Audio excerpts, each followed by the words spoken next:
Oh, hi. Sorry I haven't been around for a while, but you know how it is. But as I keep saying, I will probably be doing it on a daily basis within a couple of months, and there'll probably be every reason to do it.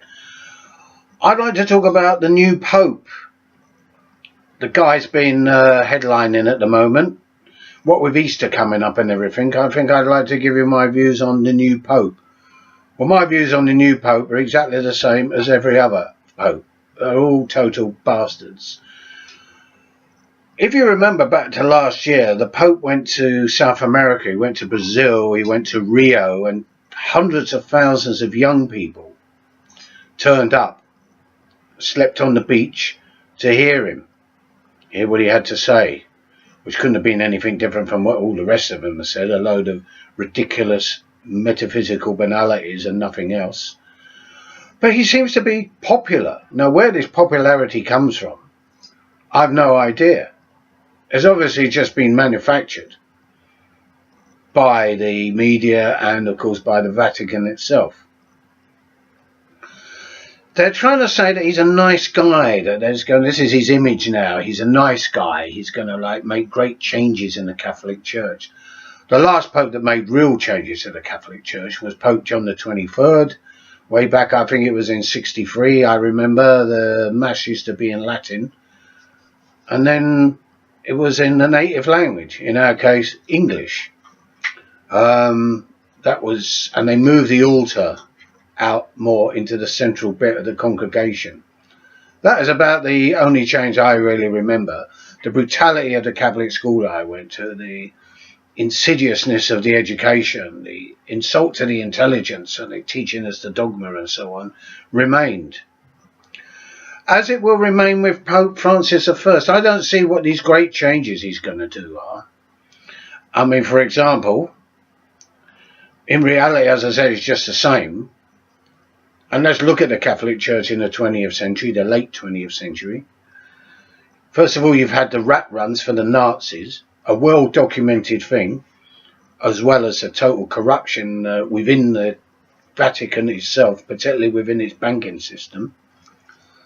It's the stuff of conspiracy theories, but again, it's been well documented, as has the rat run, which was basically to enable Nazis to escape from justice, or allied justice, not that that was much justice, but to go to South America and other countries in South America where they would be safe. People like Dr. Mengele, people like Adolf Eichmann, and a whole lot of others. Thousands of Nazis were spirited away by the Vatican, and they've never apologized for it, and they've never explained why they did it. There's also, of course, the other most serious thing that still has not been resolved and is still going on despite all the protestations to the opposite, and that is child abuse. A massive amount of child abuse going on in Catholic institutions, sexual abuse and physical abuse. Well documented, films made about it, and it's still going on. And it hasn't changed. They've just learned how to cover it up a bit more. As for the paedophile priests and the abusive priests, they just move them around from one part to another, or put them in a monastery where they can't misbehave themselves for the time being. If that's change, well, it's not, is it? And what else what will change with the Catholic Church? Will its hatred towards women change? Will its hatred towards human beings change? I doubt it very much. Will they, for example,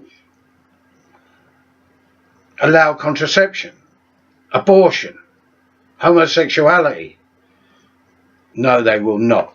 And they never will. Because if they do, it will go completely against everything they've been saying for the last 2,000 years. And it would be a step too far. So they're not going to really change. It's just PR. That's what all it is. And I mean, what has the Catholic Church got to offer, and all the other Christian churches? It's just muck. God, heaven, hell, purgatory, sin, guilt. That's all it's got. Myths, lies. That's all it's got. It hasn't got anything else. And it will never change that, because if it changed that, it would cease to be. It would no longer exist. It would no longer be the church. They can't deny God, they can't deny the devil, they can't deny heaven and hell, all those other things, and sin and confession. It's all there, it's part of this, it's the foundation of the church. Take it away and it collapses. So he's not going to change anything there. It's going to be minor nuances and nothing else. Maybe a popularity surge or something. What about liberation theology? Well, liberation theology is just a nuance of the rest of the Catholic Church. There are some Catholics that do stand for the oppressed and for the poor and do turn a blind eye towards things like contraception and sin, but they're a tiny minority. If these people were ascended in the church would no longer be what it was. It would cease to exist. So what I'm trying to say is the church will not change. The Pope is just a front man for the entire organisation. It's not going to change. So what are we going to do about it?